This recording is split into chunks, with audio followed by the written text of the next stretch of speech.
सत श्री अकाल, स्वागत है गौरव शुक्ला। मैं हां तुहाडे नाल इस सवेर दी शुरुआत। सब तो पहला गल पेट्रोल डीजल दी। जी हां, पेट्रोल डीजल ਦੀਆਂ ਕੀਮਤਾਂ ਨੂੰ ਲੈ ਕੇ ਹਾਹਾਕਾਰ ਹੈ ਤੇ ਸਭ ਦੇ ਵਿਚਾਲੇ ਸਿਆਸਤ ਵੀ शिखरां ਦੇ ਉੱਤੇ। ਅੱਜ ਸੜਕਾਂ ਤੇ ਉਤਰੇਗੀ ਆਮ ਆਦਮੀ ਪਾਰਟੀ। ਤੇਲ ਦੀਆਂ ਕੀਮਤਾਂ ਦੇ ਖਿਲਾਫ ਆਮ ਆਦਮੀ ਪਾਰਟੀ ਦੇ ਵੱਲੋਂ ਪ੍ਰਦਰਸ਼ਨ ਕੀਤਾ ਜਾਏਗਾ। ਪੰਜਾਬ ਭਰ ਦੇ ਵਿੱਚ ਕੀਤੇ ਜਾਣਗੇ ਆਮ ਆਦਮੀ ਪਾਰਟੀ ਦੇ ਵੱਲੋਂ ਪ੍ਰਦਰਸ਼ਨ। ਡੀਸੀ ਦਫ਼ਤਰਾਂ ਦੇ ਬਾਹਰ ਆਮ ਆਦਮੀ ਪਾਰਟੀ ਦੇ ਆਗੂ ਤੁਹਾਨੂੰ ਮੁਜ਼ਾਹਰਾ ਕਰਦੇ ਹੋਏ ਨਜ਼ਰ ਆਉਣਗੇ। ਤਾਂ ਤੇਲ ਦੀਆਂ ਕੀਮਤਾਂ ਦੇ ਖਿਲਾਫ ਵਿਰੋਧੀ ਕੇਂਦਰ ਦੀ ਸਰਕਾਰ ਨੂੰ ਘੇਰ ਰਹੇ ਨੇ। सूबा सरकारों को भी घेरिया जा रहा है। दोवें पासे देखो एक्साइज भी ड्यूटी है, दूजे पासे वैट भी लगता है। तो आम आदमी पार्टी दोवें सरकारों को घेरदी अज नजर आएगी।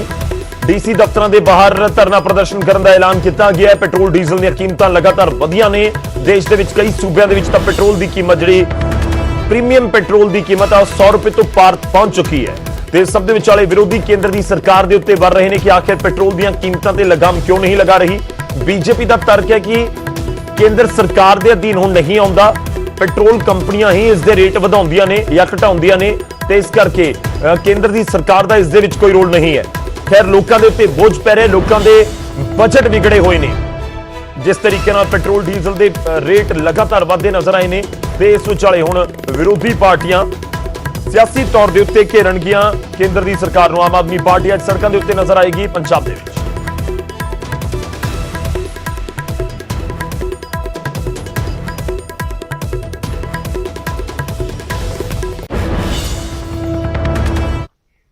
तो पेट्रोल डीजल दी कीमतां नूं लैके हाहाकार है। पेट्रोल डीजल दी कीमतां जिस तरीके नाल रोजाना वध रहीआं ने, आसमान छो रहीआं ने।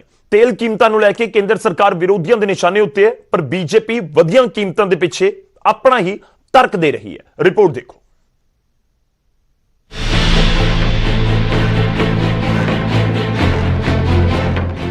पेट्रोल ते डीजल ਦੀਆਂ ਕੀਮਤਾਂ ਦੇ ਵਿੱਚ ਅੱਗ ਲੱਗੀ ਹੋਈ ਹੈ ਤਾਂ ਦੂਜੇ ਪਾਸੇ ਤੇਲ ਦੀ ਇਸ ਖੇਡ ਤੇ ਸਿਆਸਤ ਵੀ ਖੂਬ ਹੋ ਰਹੀ ਹੈ। ਕਾਂਗਰਸ ਪ੍ਰਧਾਨ ਸੋਨੀਆ ਗਾਂਧੀ ਨੇ ਪੀਐਮ ਮੋਦੀ ਨੂੰ ਚਿੱਠੀ ਲਿਖ ਕੇ ਤੇਲ ਕੀਮਤਾਂ ਘੱਟ ਕਰਨ ਦੀ ਮੰਗ ਕੀਤੀ ਹੈ। ਹਰਿਆਣਾ ਦੇ ਸਾਬਕਾ ਸੀਐਮ ਹੁੱਡਾ ਨੇ ਪੈਟਰੋਲ ਡੀਜ਼ਲ ਤੇ ਐਕਸਾਈਜ਼ ਡਿਊਟੀ ਅਤੇ ਵੈਟ ਦੀਆਂ ਦਰਾਂ ਨੂੰ ਲੈ ਕੇ ਸਵਾਲ ਚੁੱਕੇ ਨੇ ਅਤੇ ਕਿਹਾ ਕਿ ਇਸ ਨੂੰ ਕਮਾਈ ਦਾ ਜ਼ਰੀਆ ਬਣਾਉਣ ਦੀ ਬਜਾਏ ਸਰਕਾਰ ਨੂੰ ਆਮ ਆਦਮੀ ਨੂੰ ਰਾਹਤ ਦੇਣੀ ਚਾਹੀਦੀ ਹੈ।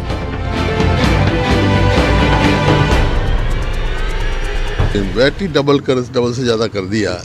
हरियाणा सरकार को टोल टैक्स हरियाणा सरकार को थोड़ा मिलता था, लेकिन इसको कमाई का साधन ना बना के लोगों को राहत देनी चाहिए ताकि किसान को कुछ राहत मिले। और इसकी वजह से जितनी इसके दाम बढ़ रहे हैं, खाद की भी कीमत बढ़ेगी, पेस्टिसाइड्स की भी बढ़ेगी और महंगाई बहुत तेज़ी से आगे बढ़ेगी। बीजेपी तेल ਦੀਆਂ ਵੱਧਦੀਆਂ ਕੀਮਤਾਂ ਤੇ ਕੌਮਾਂਤਰੀ ਬਾਜ਼ਾਰ ਦਾ ਹਵਾਲਾ ਦੇ ਰਹੀ ਹੈ।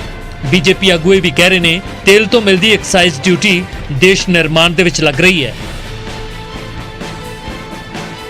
स्टेट्स का जहाँ तक विषय है, हमारा वैट बाकी स्टेट से काफ़ी कम है। हमारा वैट इतना ज़्यादा नहीं है कि हम इसको और कम करेंगे तो बाकी जगह पर जैसे रेट होता है संतुलन बैठा करके उनके कंपटीशन में ही रखना पड़ता है। देखिए, पेट्रोलियम प्राइस सभी को चुभ रहा है, इसको हम भी स्वीकार करते हैं। दो प्रमुख कारण है।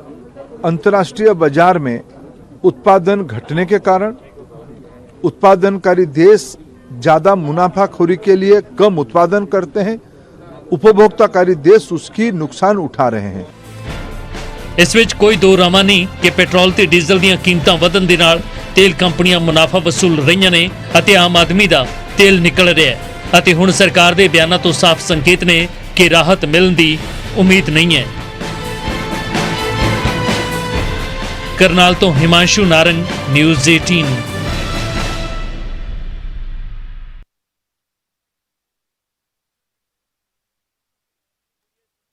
इस विचाले बीजेपी के आगू अपने ही तर्क दे रहे हैं।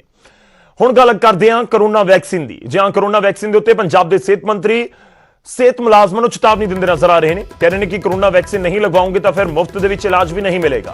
बलबीर सिद्धू होरां दे वल्लों बयान जारी किया गया। उन्होंने कहा कि वैक्सीन ना लवाउण वाले इलाज खुद करवाउण, यानी कि खर्च खुद चुकणगे। इस सरकारी जिहड़े सेहत मुलाजम ने उन्हां दा जिक्र हो रहा है ते नाल ही यह भी कह दिता गया है सेहत विभाग के वल्लों कि आइसोलेट के समय तनख्वाह के नाल छुट्टी नहीं मिलेगी। जेकर किसी को कोरोना हो गया, उन्हें वैक्सीन नहीं लगवाई हुई, तो फिर जेकर सेहत मुलाजम सोचण कि घर बैठणगे, उन्होंने आइसोलेट किया जाएगा, तनख्वाह भी मिलेगी, छुट्टी मिलेगी, तो सेहत विभाग कह रहा है कि नहीं, इस तरह नहीं होएगा। बलबीर सिद्धू ने नवा फरमान जारी कर दिता है। ਤੁਹਾਨੂੰ ਦੱਸ ਦਈਏ ਕਿ ਐਤਵਾਰ ਦੇ ਦਿਨ ਸਿਰਫ 40 ਹੈਲਥ ਵਰਕਰਾਂ ਨੂੰ ਵੈਕਸੀਨ ਲੱਗੀ। ਹੁਣ ਤੱਕ ਪੰਜਾਬ ਦੇ ਵਿੱਚ 79718 ਵਰਕਰਾਂ ਨੂੰ ਪਹਿਲੀ ਡੋਜ਼ ਲੱਗ ਚੁੱਕੀ ਹੈ, ਜਦਕਿ ਐਤਵਾਰ ਨੂੰ 410 ਵਰਕਰਾਂ ਨੂੰ ਦੂਜੀ ਡੋਜ਼ ਵੀ ਵੈਕਸੀਨ ਦੀ ਲੱਗੀ।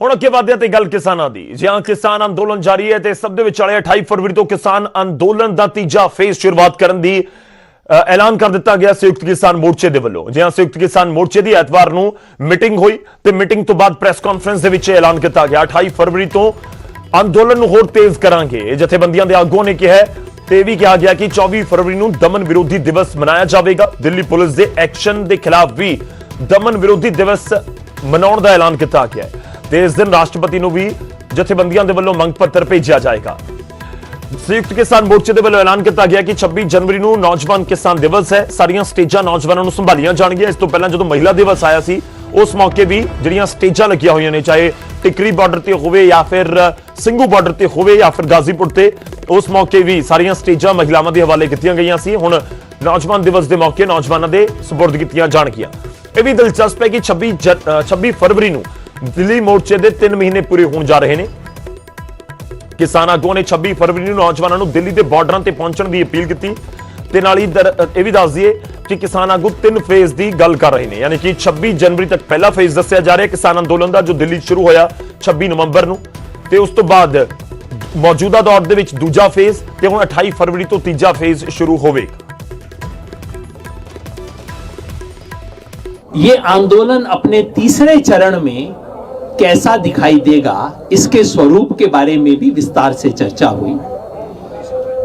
मैं आपके सामने केवल अगले एक सप्ताह के कार्यक्रम रख रहा हूं, लेकिन आज की बैठक में सहमति बनी है कि 28 तारीख को आने वाले पूरा जो तीसरा चरण होगा इस आंदोलन का, उस पूरे चरण की आउटलाइन आपके सामने पेश की जाएगी। तो 28 तारीख को 28 फरवरी को ऐसी मीटिंग के बाद आंदोलन का तीसरा चरण जो होगा, पहला चरण 26 जनवरी तक था, दूसरा जब दबाने की कोशिश हुई तो आंदोलन फैल गया और ये जो पिछले महीने से चल रहा है वो आप देख रहे हैं। तीसरा चरण कैसा होगा उसकी पूरी आउटलाइन आपके सामने 28 तारीख को रखी जाएगी। 23 तारीख जैसा आप जानते हैं परसों अजीत सिंह जी, पगड़ी समाज जट्टा वाले अजीत सिंह जी, भगत सिंह जी के चाचा जी अजीत सिंह जी, उनकी जयंती है। और 22 तारीख स्वामी सहजानंद सरस्वती, देश के किसान आंदोलन के महान नेता, उनकी जयंती है। तो दोनों को जोड़ के 23 तारीख को पगड़ी संभाल दिवस, ये पगड़ी जो किसान की इज्जत का प्रतीक है, और उसके दिवस के रूप में पूरे देश में मनाया जाएगा। इन दोनों नेताओं को, इस आंदोलन की विरासत को याद किया जाएगा और उसके प्रतीक स्वरूप सब किसान सब मंच पर अपने अपने इलाके की अपने अपने तरह की पगड़ी पहनेंगे। तो किसान जथेबंदियां दे ਵੱਲੋਂ ਅੱਗੇ ਦਾ ਪ੍ਰੋਗਰਾਮ ਉਲੀਕ ਦਿੱਤਾ ਗਿਆ, ਪਰ ਇਸ ਸਭ ਦੇ ਵਿਚਾਲੇ ਬਰਨਾਲਾ ਦੇ ਵਿੱਚ ਮਹਾਰੈਲੀ ਹੋਈ। ਜਿਹਾਂ ਕਿਸਾਨਾਂ ਨੇ ਬਰਨਾਲਾ ਦੇ ਵਿੱਚ ਵੱਡੀ ਰੈਲੀ ਕਰਕੇ ਕੇਂਦਰ ਸਰਕਾਰ ਨੂੰ ਆਪਣੀ ਤਾਕਤ ਦਿਖਾਈ। ਸੰਯੁਕਤ ਕਿਸਾਨ ਮੋਰਚਾ ਇੱਕ ਸਟੇਜ ਦੇ ਉੱਤੇ ਇਕੱਠਾ ਨਜ਼ਰ ਆਇਆ। ਕਿਸਾਨ ਆਗੂਆਂ ਨੇ ਕੇਂਦਰ ਦੇ ਨਾਲ-ਨਾਲ ਦਿੱਲੀ ਪੁਲਿਸ ਨੂੰ ਵੀ ਨਸੀਹਤ ਦਿੱਤੀ ਹੈ।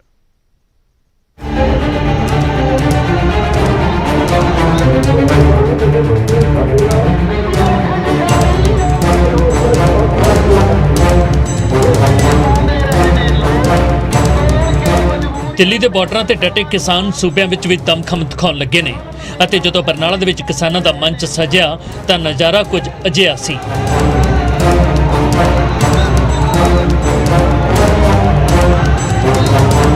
ਸ਼ਕਤੀ ਪ੍ਰਦਰਸ਼ਨ ਦੇ ਜ਼ਰੀਏ ਕਿਸਾਨਾਂ ਨੇ ਸਿਰਫ ਸਰਕਾਰ ਤੱਕ ਹੀ ਸੁਨੇਹਾ ਨਹੀਂ ਭੇਜਿਆ, ਬਲਕਿ ਨਾਲ ਦੀ ਨਾਲ ਆਪਸੀ ਤਕਰਾਰ ਦੀਆਂ ਅਟਕਲਾਂ ਨੂੰ ਵੀ ਖਾਰਜ ਕਰਨ ਦੀ ਕੋਸ਼ਿਸ਼ ਕੀਤੀ ਹੈ, ਕਿਉਂਕਿ ਮਹਾਪੰਚਾਇਤਾਂ ਨੂੰ ਰੱਦ ਕਰਨ ਦੇ ਬਾਵਜੂਦ ਵੀ ਪੂਰਾ ਸੰਯੁਕਤ ਮੋਰਚਾ ਐਸੇ ਮੰਚ ਤੇ ਇਕੱਠਾ ਸੀ ਜਿਸ ਦੀ ਅਗਵਾਈ ਜੋਗਿੰਦਰ ਸਿੰਘ ਉਗਰਾਹਾਂ ਦੀ ਜਥੇਬੰਦੀ ਭਾਰਤੀ ਕਿਸਾਨ ਯੂਨੀਅਨ ਏਕਤਾ ਉਗਰਾਹਾਂ ਕਰ ਰਹੀ ਸੀ। यानी वो जथेबंदी जो संयुक्त मोर्चे दे 32 संगठनों का हिस्सा नहीं है, बावजूद इसके तमाम आला किसान आगू इकट्ठे नजर आए।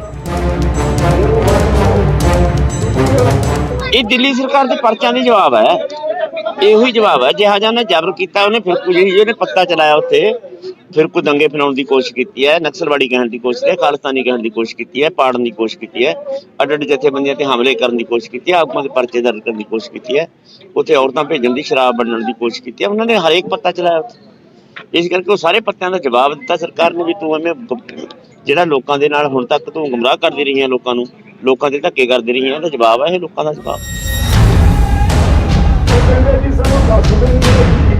26 जनवरी के बाद दर्ज मुकदमे ते हुण तक जो गल इकल्ले गुरनाम सिंह चडूनी दे वल्लों कीती जा रही सी, वो बरनाला दे मंच तो बलबीर सिंह राजेवाल ने भी दोहरा दी कि दिल्ली पुलिस के सामने किसी नूं पेश होने की जरूरत नहीं है। नोटिस बुला के सद्या जाता है ते उत्ते बुला के कह दिता जाता है तेरे ते फलाना परचा दर्ज है, ना तुहाडा उहदे च लिख दिता जाता है ਤੇ ਉਹਦੀ ਇਨਵੈਸਟੀਗੇਸ਼ਨ 'ਚ ਸ਼ਾਮਲ ਹੋ। ਇਸ ਲਈ ਮੈਂ ਸਾਰੇ ਕਿਸਾਨਾਂ ਨੂੰ, ਸਾਰੇ ਮਜ਼ਦੂਰਾਂ ਨੂੰ ਸਪਸ਼ਟ ਕਰ ਦੇਣਾ ਚਾਹੁੰਦਾ, ਕੋਈ ਪਰਵਾਹ ਨਾ ਕਰੋ। ਕਿਸੇ ਨੂੰ ਕੋਈ ਨੋਟਿਸ ਆਉਂਦਾ ਉਹਦੀ ਕਾਪੀ ਇੱਕ ਸਾਡੇ ਕੋਲ ਭੇਜ ਸਕਦੇ ਹੋ, ਭੇਜ ਦਿਓ। ਕਿਸੇ ਨੇ ਜਾ ਕੇ ਪੁਲਿਸ ਅੱਗੇ ਪੇਸ਼ ਨਹੀਂ ਹੋਣਾ। जिस किसान अंदोलन की शुरुआत पंजाब तो हुई ते बाद विच दिल्ली की सरहद इसका केंद्र बनी, उस विच हुण नवीं जान फूकण की कोशिश हो रही है ताकि केंद्र सरकार ते दबाव बरकरार रह सके। बरनाला तो आशीष शर्मा, न्यूज़ 18।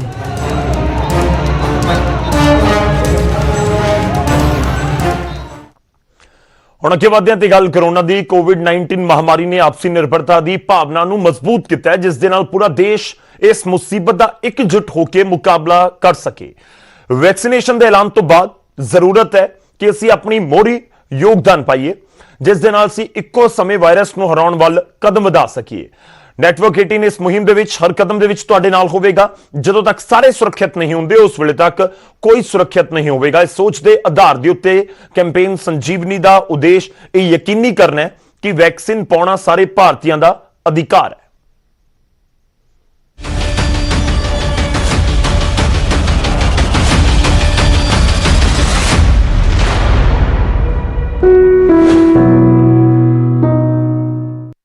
इस न्यूज हेडलाइंस के प्रायोजक हैं